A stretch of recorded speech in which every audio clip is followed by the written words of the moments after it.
Hey guys, yes, I just wanted to talk about that's been going on in my fucking head recently is pretty much the with the how genetics work with, or how colors work with genetics, or how the fucking say it, how the fuck does colors work with dogs? So okay, so let me show you an example. So Roach right there, right? Try, you can tell by his black coat with his eyebrows.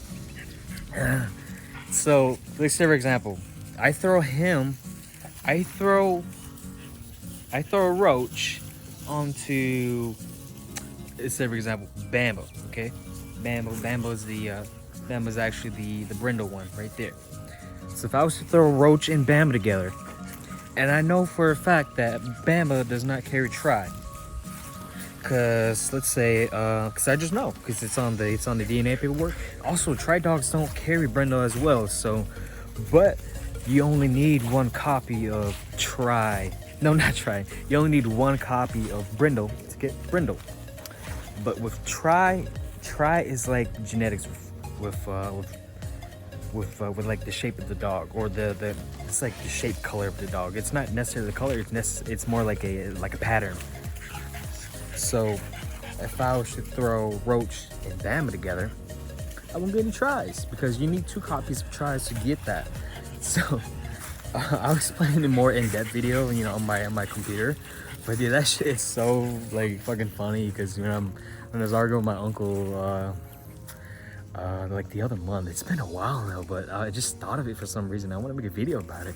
Shit's so funny because he thinks that if he breeds this female with a tri, he's gonna get tri puppies. But no, it doesn't work like that. And so I'll just show you guys a more in-depth video about that with tries, because I wish that I can just be Roach, because if I can be Roach with Bama and I can get tri would be a rare color no more. It's just the same thing with lilac blue, and stuff like that. And merle is an exception. Merle, you only need one copy. So but tri, which is your rare color, you need two copies of that. So I'll do more in-depth video because I did take anatomy. I proved it to you guys too. So I just finished anatomy class and biology, so I'll do a video about that. So all right, y'all. Peace. Hey guys, so yeah, just so I was saying earlier, with the debate that I had with my uncle, it was hilarious, man. And I don't know if he was either drunk from it, or if he even remembers it, but honestly, it was just funny. So so what we were debating with was that he was going to breed his female, that was a red fawn, or like this girl right here, like Reaper, more like my baby's color right there, with a tri boy. So he's gonna look similar to this guy right here. So this is more of a chocolate tri, but it's like a tri colored. So he was just thinking like, all right, so if he looks pure, tri, I should get tri puppies as well. But that's not how genetics works. How That's not how colors work, and that's just the way things are, man. Colors are very unique to to every each individual dog. So I'm just gonna teach you guys the basics with how colors pretty much work. And yeah, it's actually really simple. It's actually really simple. Not to make it any hard for you guys. I'm just gonna make it really simple, and I won't go into the deep and the deep stuff with how this color works with that, or how cream works, or any other things. If you guys have questions about anything else, and just comment below, and I will probably answer it. So yeah, let's get right on with it. So let's go with this. Okay, so let's just start with humans first. So it's a lot more easier. So let's say, okay, that we got a blonde girl. Okay, a blondie. We got a blondie, and her expression of genes will be just two lowercase b's. Let's just say that it's always going to be lowercase letters. And then we'll go with the black hair or brown hair. It doesn't matter, anything that's dominant in color. So let's just say black, and black will always be, uppercase B, or it can be uppercase BB. And the reason why I'm saying that too is because I'll just get on with it later. My bad. I don't want to get carried on. But okay, so there's this thing called the Punnett square when it comes with breeding or crossing genetics with each other, and the Punnett square actually, um, Punnett square is actually how we determine the percentages of how your babies will look like, or um if they're gonna have green eyes, blue eyes, or brown eyes, anything just like that. So, um, let's just say it like this, okay? So, I'm gonna bring out paint. So, just gonna do the Punnett square, okay? So, Punnett square, looks like shit, but Punnett square looks like that. So, we're just gonna start with uppercase B, okay? Uppercase B, and then that's the dominant black hair, and then the blondie obviously is going to be lowercase b, and then lowercase b, okay? And then we cross these things, with each other. So going from straight. So this one would be straight down and then straight across. So, and then the uppercase letter will always be in front. So it's just going to be just like this, and then boom and boom. So it's going to be like this. It's uppercase B, lowercase b, and uppercase B, lowercase b, uppercase B, lowercase b. So all these are all, let's say hetero. They're all heterozygous. They're all uppercase B and then lowercase b. So what this pretty much means is that, with that uppercase B, it shows the physical characteristics of it is that there won't be any blondes. So you won't have any blonde kids, but all your kids are going to be black haired or brown haired. So, excuse me. So let's just say it's a 100% heterozygous. So let's just put that 100% heterozygous. So that's just how it's going to look like. So, because all four of them are just the same thing. But let's change some things up, actually. So I'm just going to clear this all out. So I'm just going to do another one. I don't know how to clear that. So let's just do another one with this. So we're going to make another Punnett square.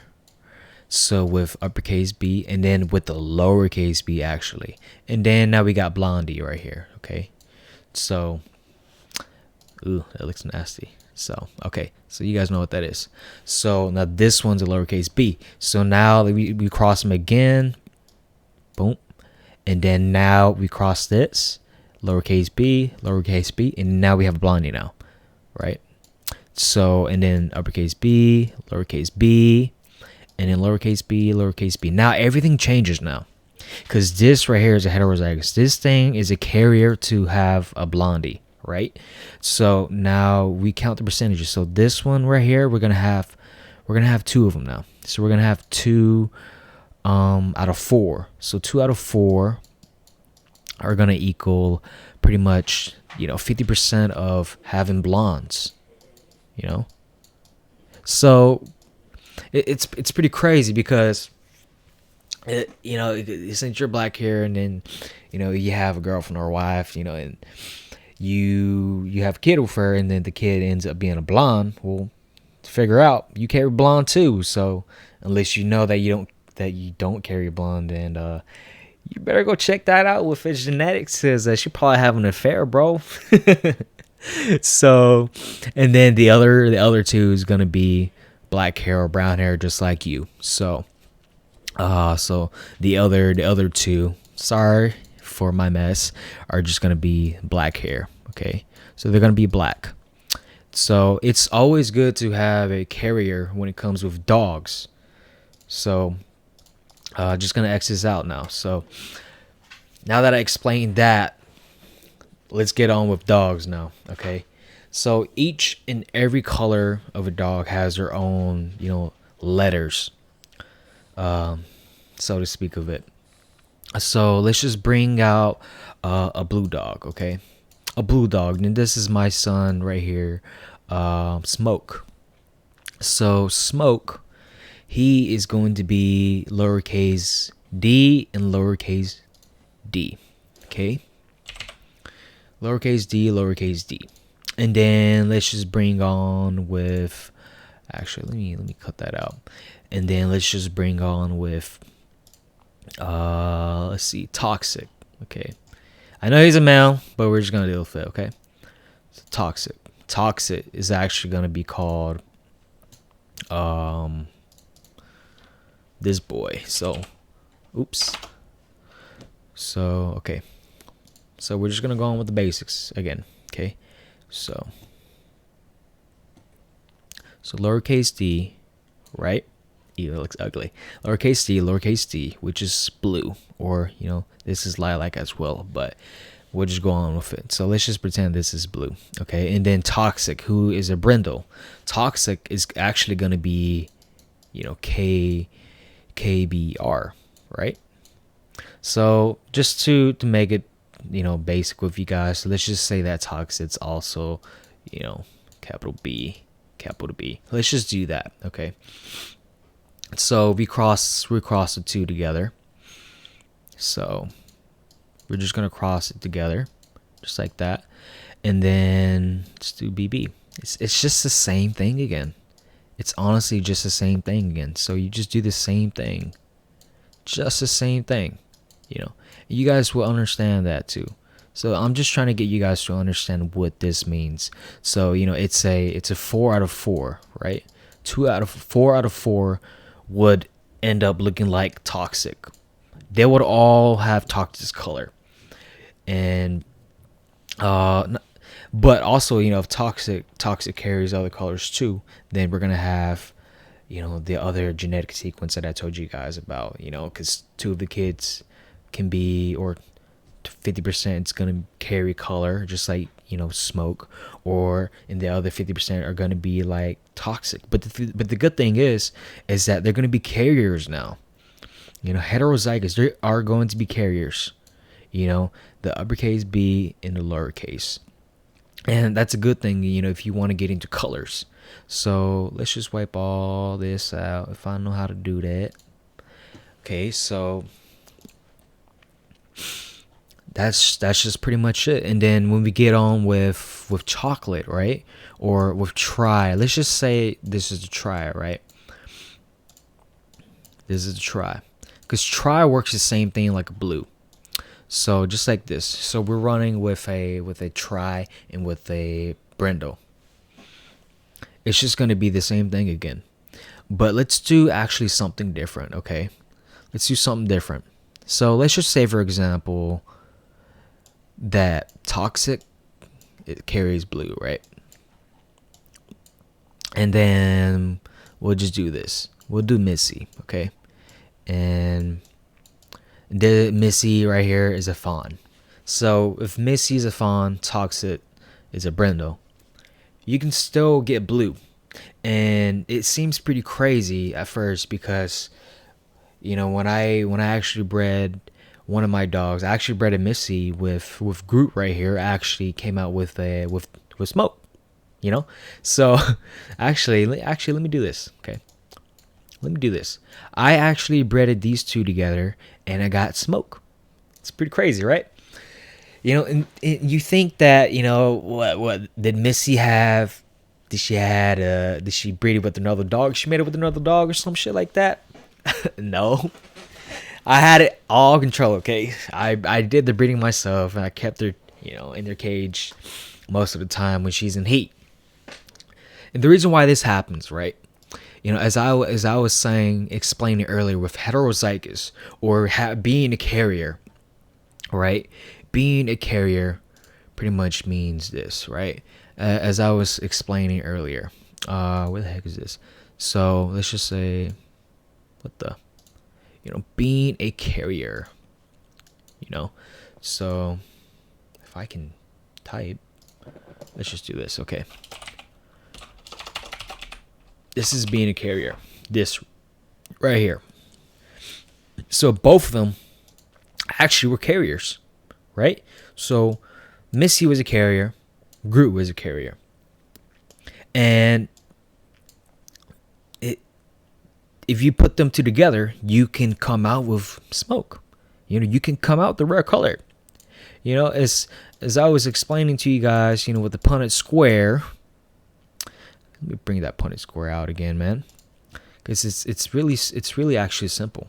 So with the Punnett square, so let's just do this again. Boom, boom, boom. Okay, this is actually a little too thick, man. A little too much. So let's just say, capital B, lowercase b, capital B, lowercase b. Boom. We put these together. Boom. You guys should know how to get this now. Hopefully, you guys know how to do it now. So we're gonna do that, and then boom, boom. So what this means, this color right here, it's that they're gonna end up looking like, this. They can look like that sable, or they can look like fawn, and just a really basic color, a common color. And this is a common color too, but a carrier just like these guys. And then same thing like this. So they can end up, most of the time, 50% can be carriers, or 25%. Just this one, 25%, they're just gonna carry fawn, but they won't carry color. But this 25% right here will end up actually looking like, smoke or blue. They will look like blue. It's a 25% chance, and sometimes you have to take your bet on it. But then luckily, dogs have many. They have many eggs inside of them, inside their uterus, and you can breed that, so you have a better chance of having a blue. And that is pretty much, I think that's pretty much it, guys. Of explaining how genetics work with dogs. That's just the basics. That's just the basics of how colors work. And then merle is an exception. If you guys want to know what merle is, we can just put merle Frenchie, and a merle Frenchie is this.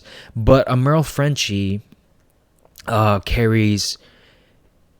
It doesn't carry anything. Actually, a merle Frenchie is just a merle. That you only need one copy to get a merle. So actually, it's really easy to get a merle, but at the same time, it's really hard to breed a merle, because if you breed two merles to each other, you're gonna have blindness, deafness. You're gonna have a disaster. You're gonna have a bad litter. Just never ever breed two merles together, or even carriers to each other, because you're gonna have messed up dogs.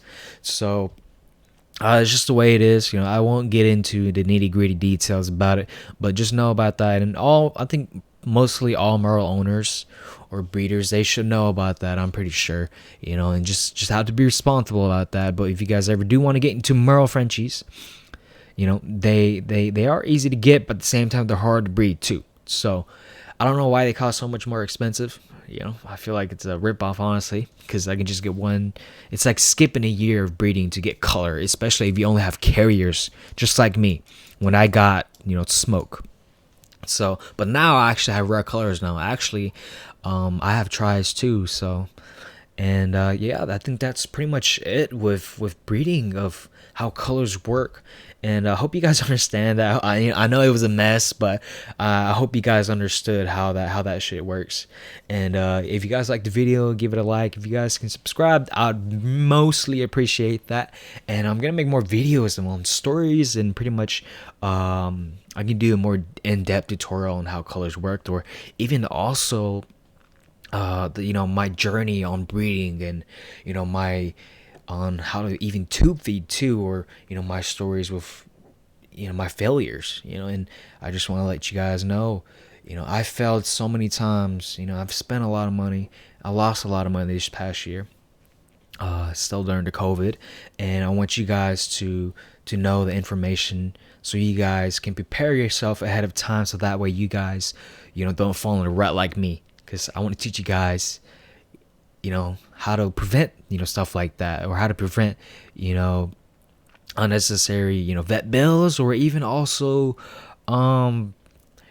early labor. You have premature puppies, most of the time they're not gonna make it. So And that's just part of how nature works. You know, it's just how things are. And I want you guys to know how to prevent that and, you know, save yourself some fucking headaches. But all right, guys, I hope you guys like that, and subscribe, like, dislike, don't matter. But I will be making more videos. Peace, y'all. Love y'all. Peace.